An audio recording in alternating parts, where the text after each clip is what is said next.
My fiancée announced, "I'm postponing the wedding because I'm just not sure anymore." I said, "I respect your honesty."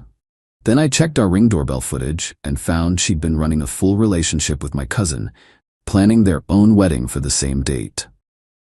When I crashed their venue appointment with a lawyer, original post 32 male, was supposed to get married in 8 weeks, had the venue booked, catering paid, honeymoon planned. Then last Thursday, my fiancée Melissa, 29, sat me down for the talk. "I need to postpone the wedding," she said, twisting her engagement ring. "I'm just not sure anymore." My stomach dropped. We'd been together 5 years, engaged for 1. Not sure about what? About us. About marriage. I need time to think. The way she couldn't look me in the eye should have been my first clue. But I'm an idiot who believes in giving people space. "Okay," I said. "I respect your honesty. Take the time you need." She seemed surprised. "You're not mad? Disappointed?" "Yeah, but I'd rather you be sure than rush into something." She hugged me, tears in her eyes. "You're such a good man, Daniel. That's what makes this so hard." We agreed she'd stay at her sister's for a while to clear her head. I spent that night calling vendors, trying to postpone without losing deposits. The venue was understanding, said we could move the date within a year without penalty. Small miracles, right? Friday morning, I was working from home, feeling like absolute garbage. Decided to check our Ring doorbell footage to see when the delivery guy dropped off a package. That's when I saw it. Thursday, 2 p.m., while I was at work, my cousin Brett, 30, at our door. Melissa letting him in. They kissed. Not a friendly peck, a full-on grab-her-waist, pull-her-close kiss. My hands were shaking as I scrolled back through previous days. Brett had been coming over for months, always when I was at work, sometimes staying for hours. But here's the kicker. I kept scrolling and found footage from Wednesday. Brett and Melissa on our porch, looking at his phone together. I enhanced the video on my computer, thank God for 4K cameras. They were looking at a website, a wedding venue website. The Oakmont Estate, the really expensive place outside town. I could see the date on the booking form, October 14th. Our wedding date. Our exact wedding date. I sat there for maybe an hour, just staring at the screen. Then I did what any reasonable person would do. I called my lawyer buddy James. "Hypothetically," I said, "if someone's fiancé was cheating with their cousin and planning their own wedding, what would you do?" "Hypothetically? I'd document everything and protect my assets." "Also, Brett, really? How'd you know?" "Dude, he's been weird around Melissa at every family event for the past year. We all noticed. You didn't?" Apparently I'm the last to know everything. Update 1. Spent the weekend playing detective. Here's what I found. Brett had been telling our family he was seeing someone special, but keeping it quiet because it's complicated. Our grandmother mentioned he'd asked to use her wedding ring for his future bride, the same ring Melissa had been admiring at family dinners. Created a fake email and inquired about October 14th at the Oakmont Estate. They replied that the date was currently being held for the Morrison-Davidson wedding, with a deposit paid. Morrison is Brett's last name. Davidson is Melissa's maiden name. Her Instagram, which she thinks I don't check, had a private story I could see from my burner account. She forgot to remove it. Full of quotes about following your heart and true love finds a way. And sometimes the right person comes at the wrong time. Her sister Emma, 27F, had been commenting with heart emojis and "so happy for you." Had to resist the urge to message Emma and ask what the hell she thought she was doing. The shared credit card statement showed charges at wedding dress shops, different from where she bought her dress for our wedding, catering tastings, and a photographer, all labeled as wedding planning stress shopping when I'd asked. Monday came. I took a sick day, told Melissa I was at work. She texted me, "Hope you have a good day. Still thinking things through. Love you." 20 minutes later, Brett's car pulled up. I watched from my laptop at a coffee shop nearby as they spent 3 hours at my house. The Ring footage showed them leaving together, holding hands. I followed them. Yeah, I know, creepy. Don't care. They went to Prestige Bridal. I waited outside for 40 minutes until they came out. Melissa was carrying a dress bag, glowing. Brett was on the phone saying, "Yeah, Mom, October 14th, save the date." His mom, my aunt knew. That night, Melissa texted, "Thinking of you. This is so hard for me." I replied, "I understand. Take all the time you need." Then I called James. Not hypothetical anymore. How much trouble would I get in for crashing a wedding venue appointment? Depends. Are you planning violence? No, just truth. Then let's do this legally. When's the appointment? Checked Brett's social media. He'd posted about being excited for Wednesday's big meeting with a champagne emoji. Wednesday. 2 days away. Update 2 Tuesday night, Melissa came home to grab some things. I acted normal. Painful but necessary. "You look tired," she said. "Haven't been sleeping well." She hugged me. "I'm sorry I'm putting you through this. You deserve better." "Funny you should say that." "What?" "Nothing, just agreeing with you." She packed a bag, including the lingerie I'd bought her for our honeymoon. The audacity was almost impressive. "Daniel?" She stood at the door. "Whatever happens, I want you to know you're a good man. And you're something else entirely." She looked confused, but left anyway. Wednesday, 2 p.m., the Oakmont Estate. I arrived at 1:45 with James. We waited in the lobby. At 2:05, Brett and Melissa walked in, arm in arm. She was wearing the engagement ring I gave her. My ring. On her right hand now, but still. They checked in for their appointment. We followed. The event coordinator, a cheerful woman named Patricia, led them, and unknowingly us, to a private showing room. "So excited to plan the Morrison-Davidson wedding," she gushed. That's when I stepped in. Actually, it's the Thompson-Davidson wedding, or was supposed to be. Melissa went white. Brett jumped up.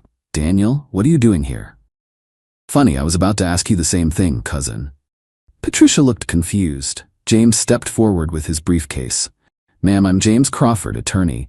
We need to discuss the fraudulent use of deposits from another wedding." "What?" Patricia's smile faltered. I pulled out my phone, showed her the receipt. The Davidson-Thompson wedding. Booked for October 14th at the Riverside Garden. Deposits paid by me. $500 total. Then I showed her screenshots from our Ring doorbell. "This is my fiancée and my cousin, at my house, while she's supposedly thinking about our relationship." Brett tried to speak. "Dan, this isn't what—" "Shut up, Brett. You've been sneaking into my house to sleep with my fiancée while planning your wedding on my wedding date." Melissa finally found her voice. "Daniel, I can explain. Please don't." "Patricia, I assume you require legal names on contracts?" "Of course." "Well, Melissa is still legally Melissa Davidson, not Thompson, because we're not married, but she's also not single. She's engaged, to me. Has been for a year." James pulled out papers. "We have documentation of shared assets, joint payments for wedding services, and evidence of infidelity. Any contracts signed under false pretenses would be void." Patricia looked horrified. "I need to get my manager." Brett grabbed Melissa's hand. "We don't need this place anyway." "Actually," James said, "you do. Because every vendor in the state is about to receive notice of potential fraud. See, using someone else's deposits while you're still engaged to them? That's a legal gray area we're prepared to explore." Melissa started crying. "Daniel, why are you doing this?" "I'm not doing anything. You did this. I'm just making sure everyone knows exactly what you did. You said you respected my honesty." "That was before I knew your honesty. Was actually, I'm banging your cousin and stealing our wedding date." The manager arrived. James handled it professionally, explaining the situation. The Oakmont estate immediately canceled Brett and Melissa's tentative booking and banned them from the venue. As we left, Brett called out, "This is between family. You didn't have to humiliate us." I turned around. "Family? You were screwing my fiancé in my bed while I was paying for a wedding. You're not family. You're just some guy who's about to be very single." "What?" "Yeah, forgot to mention. I called your girlfriend Katie this morning, sent her the ring footage. She's moving out of your apartment as we speak." The look on his face, priceless. Update 3. The family explosion was immediate. My phone started blowing up within an hour of the venue confrontation. Aunt Janet, Brett's mom, called screaming about how I'd ruined her baby's happiness. "Your baby ruined his own happiness when he started sleeping with my fiancée. She loves him. You can't stand in the way of true love. Watch me." She threatened to have me removed from the family. I laughed and hung up. My mom called next. "Daniel, Janet is saying you attacked Brett?" "With truth, maybe. She says you're trying to ruin his wedding." "Mom, it was my wedding. My date, my fiancé, he just thought he could steal all of it. Long pause. I'm coming over. My mom is usually the peacekeeper, but when she saw the ring footage, she went nuclear. Called Janet herself. I could hear the shouting from the other room. Something about raising a homewrecker and what kind of mother encourages this. Meanwhile, Melissa's family started their campaign. Her dad, Robert, texted, "We need to talk man to man." We met at a diner Thursday morning. "Daniel," he started, "Melissa's devastated." Good. She made a mistake. She made choices. Repeatedly. For months. She's young. She's 29, not 19. Old enough to know not to screw my cousin. He pulled out his checkbook. "What will it take to make this go away?" I stared at him. "You're trying to pay me off?" "The family embarrassment. Her sister's wedding is next year." "You're worried about embarrassment? Your daughter cheated on me with my cousin while planning a wedding on the same date as ours." "How much?" I stood up. "There's not enough money in the world to make me pretend this didn't happen. Your daughter made her bed. With my cousin. Literally." That evening, Melissa showed up at my door with Emma and their mom, Carol. "We need to talk," Melissa said. "No, we don't." "I deserve a chance to explain." "You deserve exactly what you're getting. Nothing." Carol stepped forward. "Daniel, be reasonable. You loved her once." "I loved who I thought she was. Not this." Emma chimed in. "You're being cruel." "She's heartbroken." "She's heartbroken?" "She was planning a wedding with another man while wearing my engagement ring. It just happened." Brett swept her off her feet. "While she was living in my house? Using my credit cards? Planning our wedding?" Melissa started sobbing. "I didn't mean for it to happen this way." "How did you mean for it to happen? Did you plan to dump me before or after I paid for everything?" "That's not fair." "Fair? You want to talk about fair?" I pulled out my phone. "Let's talk about these charges. $2,300 at David's Bridal for a dress for your wedding to Brett. $500 at the caterers for your tasting with Brett. $800 for a photographer for your engagement shots with Brett. All on the credit card I gave you for our wedding." Silence. "You're gonna pay back every penny." "I can't afford." "Then Brett can pay, or your daddy with his checkbook. I don't care, but you're paying it back." They left, but not before Carol muttered about me being vindictive. "No," I called after her. "Vindictive would be sending the ring footage to everyone at Emma's wedding next year. This is just consequences." Emma went pale. "You wouldn't." "Try me." Update 4 Friday brought the Brett confrontation I'd been expecting. He showed up at my office. Security called me down. 5 minutes, he said. "That's all I'm asking." Against my better judgment, I agreed. We went to the coffee shop across the street. "Daniel, I'm sorry." "No, you're not. You're sorry you got caught." "I love her." "You love what you can't have. It's your pattern. Remember Amy, your brother's girlfriend in college?" He went red. "That was different." "Or Sandra? Your best friend Tom's wife?" "They were separated. For a week. You have a thing for taken women, Brett, especially when they're with someone close to you. Melissa's different." "Yeah, she was my fiancée. That's what makes her different." He leaned forward. "Look, we can work this out. You don't love her anymore anyway." "That's not the point." "Then what is? The point is you're a snake, and she's a liar, and you both thought you could humiliate me and get away with it." "No one needs to know. Everyone already knows. I made sure of that." His phone buzzed. He looked at it and paled. "Katie's posting our texts on Facebook?" "Yeah, she found some interesting conversations. You telling her you were working late while you were at my house with Melissa. Real classy." "You gave her my texts?" "She asked for evidence after I told her. I obliged." He stood up, angry now. "You're ruining my life over this." "No, you ruined your own life. I'm just making sure everyone sees it." He tried to grab my shirt. I stepped back. "Touch me and I call the cops. Assault charges won't look good on your record. You smug piece of..." "I'm done here. Good luck explaining to Grandma why you can't use her ring now." Saturday was the vendor marathon. I'd made appointments with every vendor we'd booked. The caterer was understanding, transferred 70% of our deposit to store credit. Use it within a year for any event. The photographer was less flexible but agreed to a 50% refund. The florist surprisingly gave a full refund. "Honey, I saw the Facebook posts. That girl's trash. Take your money." The band was tricky, but James handled it. Breach of contract since Melissa had signed as co-client. got 60% back. The dress shop was the best part. I went with my sister Rebecca for moral support. The manager pulled up Melissa's account. Oh, she was just here Thursday trying to return a dress. Let me guess, you don't take returns on custom orders? Exactly. She was upset. How upset? Security had to escort her out upset. Rebecca laughed so hard she snorted. Total recovered, $6,200 out of $8,500. Not bad. That evening, Melissa texted from Emma's phone. Can we please talk like adults? Me? Adults don't lie, cheat, and steal. So no. I'll sue you for the wedding deposits. Please do. I have receipts showing payment from my accounts and evidence of your infidelity. My lawyer would love the billable hours. You're being petty. I'm being practical.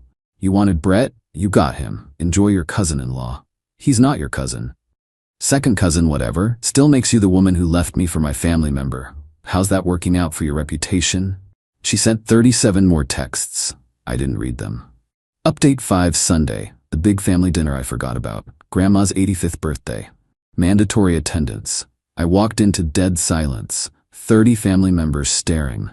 Grandma broke the silence. Daniel, come sit by me. I sat. Brett was across the room with Aunt Janet shooting daggers. Grandma, loud enough for everyone to hear. Brett, where's that nice Katie girl? We broke up, Grandma. Oh, why? Silence. Because he was cheating with Daniel's fiancée, my sister Rebecca said helpfully. Aunt Janet stood up. We don't need to discuss this here. Grandma turned to Brett. Is this true? Brett mumbled something. Speak up. Yes, Grandma. She turned to me. And where's Melissa? Gone. Good. She had shifty eyes, like that Jennifer you dated in college. Heck, I almost choked on my water. Grandma continued. Brett, you're uninvited from Thanksgiving, Christmas too. Grandma. Aunt Janet protested. My house, my rules. I don't host homewreckers. He's not a homewrecker. He's in love. Grandma snorted. He's in stupid. Daniel, you want the ring back? What ring? My wedding ring. I told Brett he could have it for his special girl. Didn't know he meant your special girl. Keep it, Grandma. It's cursed now anyway. Brett stood up. This is ridiculous. We're leaving. Good, Grandma said.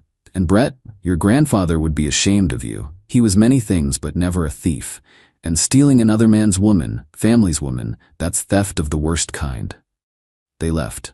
The party continued awkwardly, but I had allies, cousins who'd suspected something, aunts who'd noticed Brett's behavior. Uncle Tony even said, Kid always was a snake. Remember when he stole Mike's bike and painted it different? Monday morning, work was interesting. I'd taken Thursday and Friday off for venue stuff, so my coworkers wanted updates. Wedding's off, I said simply. My boss, Stan, pulled me aside. Everything okay? It will be. Need more time? No, work's a good distraction. He nodded. The offer stands. At lunch, I got a call from a number I didn't recognize. Is this Daniel Thompson? Yes. This is Marcus from the Oakmont estate. I wanted to apologize for Wednesday and offer you something. Okay? Your cousin and ex-fiancé tried to book 3 other venues this weekend. We may have given them a heads up about the situation. You blacklisted them? We protect our vendors from potential fraud. Word spreads in this industry. I don't know what to say. Say you'll consider us if you ever need event planning in the future. Deal. That afternoon, Melissa's dad showed up at my office. Daniel, this has gone too far. Has it? She can't book a venue anywhere within 200 miles. Sounds like a her problem. She's had to take leave from work because everyone knows. Because everyone should know. What will it take to stop this? It's already stopped. I'm done. The consequences are just playing out now. You've ruined her life. She ruined her own life. I just made sure she couldn't ruin mine too. He left, but not before saying Melissa was devastated and suicidal. I called Emma. Your dad just played the suicide card. She's not suicidal. She's pissed. There's a difference. Just checking. For what it's worth, I told her not to do it. Do what? Cheat with Brett. She said you were too safe, too predictable. Brett was exciting. And now? Now Brett's broke because Katie cleaned out their joint savings as payback, and Melissa's living with our parents. So exciting. Final update. It's been 3 weeks since the venue confrontation. Here's where everyone landed. Brett and Melissa are still together, allegedly. They're that couple now, the ones everyone whispers about. Oh, those are the cousins who... Wait, she left him for his cousin? I heard they tried to steal the wedding date. They can't get a venue. Can't get a caterer who'll work with them. Turns out the wedding industry is small and chatty. Their photographer backed out after scheduling conflicts appeared. Brett lost his job. Not because of the cheating, but because he'd been taking long lunches to meet Melissa at my house. 3-hour lunches. For months. His boss had been documenting it, and my ring footage timestamps were the final nail. Melissa's working remote now because the office gossip got unbearable. Translation: everyone knows she's the woman who cheated with her fiancé's cousin. Aunt Janet isn't speaking to my mom. Mom's fine with it. Trash took itself out, she says. Grandma officially removed Brett from her will last week. Showed me the paperwork. His portion, $30,000 estimate, is being split between the other grandkids. She winked when she told me. Katie, Brett's ex, and I grabbed coffee last week. Not romantic, just commiseration. He told me he was working overtime, she said. I was planning to surprise him with a vacation for all his hard work. Melissa told me she needed space to think about our future. They deserve each other. Absolutely. We still text occasionally. She sends me screenshots of Brett's attempts to win her back. It's pathetic but entertaining. The recovery money from the wedding vendors put it toward a solo vacation. 2 weeks in Europe. Posted lots of photos of me living my best life. Melissa watched every Instagram story. I know because Instagram tells you who views them. My cousin, not Brett obviously, Mike set me up with his coworker. We've had 2 dates. She's nice, normal, doesn't have any interest in my family members. It's refreshing. The ring I gave Melissa, she tried to pawn it. The pawn shop owner knows my uncle and called him first. Uncle bought it and gave it back to me. I sold it to a legitimate jewelry store and donated the money to a cheating victim support group. Posted the receipt on Facebook. Petty? Sure. Satisfying? Absolutely. Last week, I ran into Melissa at a gas station. She looked tired, older somehow. Daniel. Melissa, I'm sorry, I know. Do you forgive me? No. Will you ever? Probably not. Brett's not who I thought he was. Neither were you. She started crying. I finished pumping my gas and left. Brett tried to reconcile last Sunday. Showed up with beers and an apology. We were best friends since kids, he said. Were, past tense, you killed that. Over a girl? Over betrayal. Over trust. Over the fact that you were in my bed with my fiancé while I was working to pay for our wedding. I'll make it right. You can't. Some things can't be fixed. So that's it? 25 years of friendship gone? You ended it the first time you kissed her. I just made it official. He left the beers. I gave them to my neighbor. The thing about betrayal from 2 people you trust is that it changes you. I check ring footage obsessively now. I question motives. I assume the worst, but I also learned something valuable. When people show you who they are, believe them. And when they try to gaslight you into thinking you're crazy for seeing the truth, document everything and protect yourself. Melissa wanted excitement. Brett wanted what he couldn't have. They got each other. That's punishment enough. Me? I got my deposits back, my dignity intact, and a great story for why I'm single at family gatherings. Where's Melissa? Probably somewhere with Brett. Brett, your cousin? Not my cousin anymore. Worth every penny I lost on those deposits. The end. P.S. They're apparently pregnant now. Found out through the family grapevine yesterday. Aunt Janet's thrilled about being a grandma. The baby's due in October. The math works out to right around when they started the affair. Classy timing, guys. Real classy. Grandma already said the baby's not welcome at Christmas either. Sins of the father, she said. Harsh, but Grandma doesn't play.